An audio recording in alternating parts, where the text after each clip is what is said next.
Assalamualaikum warahmatullahi wabarakatuh. Ya, bismillah. Ya, kita lanjutkan lagi ke video kedua tentang pokok-pokok persamaan garis. Nah, kenapa Pak Dwi nulis pokok-pokok persamaan garis? Jadi biar persamaan garis ini kan materi susah, tapi kita akan buat permudah. Pak Dwi akan permudah berdasarkan pengalaman Pak Dwi. Jadi intinya persamaan garis kita fokuskan ke 3 materi saja. Maksudnya 3 bagian ini yang kita bahas. Pertemuan pertama kita bahas gradien dulu, pertemuan kedua nanti persamaan garis, pertemuan 3 grafik. Jadi hanya 3, 1, 2, 3 ya. Nah, ikuti aja rumusnya, jadi nggak usah mikir wah seperti apa ya di otak kita, pusing ya. Kamu cukup ada soal, kerjakan dengan rumus, selesai, udah itu aja. Nanti akan berproses sendiri, bisa jadi pas SMA atau pas kuliah bisa gitu ya. Jadi memang kadang-kadang nggak bisa langsung paham semua gitu loh ya, daripada nanti bingung semua, blank semua, mendingan fokuskan ketiga ini aja ya. Ada gradien, samaan garis, grafik. Pertanyaan cuma 3 doang, persamaan garis, gradien, samaan garisnya apa, atau grafik ya. Oke, yang pertama kita akan bahas tentang masalah gradien. Apa itu gradien? Kemiringan garis. Maksudnya apa? Ya nanti aja ya. Oke, nah ini ada rumus-rumus gradien. Cukup dipahami aja, dihafalkan rumusnya saja, nanti akan paham sendiri seperti apa gradien itu. Jadi intinya gradien itu adalah kemiringan garis.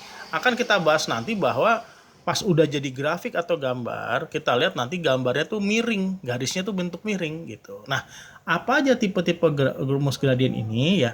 Nanti akan saya bantu dengan contoh soal ya. Ada rumus gradien yang pertama apa? Y sama dengan AX plus B. Jadi ada format-format ya, memang rumusnya agak banyak samaan garis, cukup dihafalkan saja ya. Tapi kalau ngikutin polanya gampang kok ya. Nah, rumus gradien apa aja? Yang pertama, kalau ketemu soal Y sama dengan AX plus B. Nah, gradien lambangnya M. Maka rumus gradiennya nggak usah bingung. Cukup cari angka yang nempel sama X. Nah, itu ya. Itu namanya rumus gradien. Nyari gradien kalau yang formatnya Y sama dengan. Ingat, Y sama dengan. Nah, gimana kalau bentuknya lain? Ya, rumusnya lain lagi. Kayak kita lihat nomor 2. AX tambah BY sama dengan C. Ya, gradiennya nggak bisa yang nempel sama X, beda sama ini. Ini Y sama dengan, ini bukan Y sama dengan, tapi AX dan BY ngumpul jadi satu ruas, jadi satu tahu posisi gitu ya. Maka rumusnya adalah min A per B. Ya, oke. Kita lanjut ke yang ketiga. Nah, gradien pada 2 buah titik koordinat. Ya memang nggak usah ngerti, paham dulu deh. Pokoknya ada soal gini rumusnya nih, ada soal ini rumusnya begini, gitu aja dulu ya. Kalau melalui 2 buah titik ada X1 Y1, X2 Y2, maka rumusnya adalah Y1 kurang Y2 per X1 kurang X2. Boleh dalam versi yang lain bisa ya, bahwa gradien itu apa?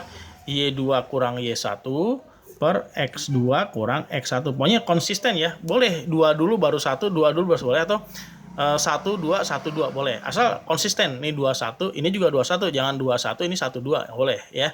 Jadi harus mau Y1 kurang Y2 pernya X1, X2. Boleh juga Y2 kurang Y1 atau X2 kurang X1 ya. Ini kalau 2 buah titik. Nah, kemudian ada soal gradien di soal UN tuh. Kalau bentuknya gambar kayak begini gitu, grafik tuh gambar gitu ya. Nah, gimana rumus gradien? Gampang. Hitung kotak yang ada di atas bawah per otak yang kiri kanan. Nah, kalau dia bentuknya kayak jatuh, garis jatuh, itu sama aja nasib orang lagi negatif gitu ya. Karir jatuh gitu ya, nah itu negatif. Nah, kalau misalkan dia ke atas, berarti karirnya naik. Nah, itu positif gitu. Ya, nanti biar lebih paham kita akan bahas dengan contoh soal, oke? Ya. Yang kelima, pada grafik koordinat ya, grafik 2 saya sebut. Nah, ini titik 0, B, A, 0. Ini semua hakikatnya sama kayak tadi ya. Nyari gradien pada 2 buah titik, yaitu apa? X1 kurang X2 atau Y1 kurang Y2. Nah, nanti kan kita bahas dengan contoh soal. Nah, yang 6, sejajar pada persamaan AX plus BY plus C. Kalau sejajar pakai rumus biasa, min A per B ya. Nah, tinggal lihat angkanya dong. Jadi nggak usah paham apa sih, masih bingung. Oh, ikutin dulu aja rumusnya ya. Ini perlahan-lahan, nggak langsung bisa paham ya. Oke. Yang ketujuh, tegak lurus. Tegak lurus rumusnya tinggal dibalik tanpa tanda. Kalau ini minus pecahan A per B. Kalau tegak lurus, jadi ada yang sejajar, ada yang tegak lurus. Maksudnya apa sih Pak? Ya udah nggak usah pahamin lu. Pokoknya sejajar ini rumusnya. Tegak lurus ini rumusnya. Itu aja dulu. Ya. Jadi jelas ya. Ganti tanda gitu. Dibalik ganti tanda. Kalau sejajar ada minusnya, kalau ini enggak, dan posisi dibalik ya. Oke. Saya cukupkan dulu. video kedua ini. Kita akan lanjutkan nanti ke video ketiga. Ya, assalamualaikum warahmatullahi wabarakatuh. Kita lanjut ke video contoh soal.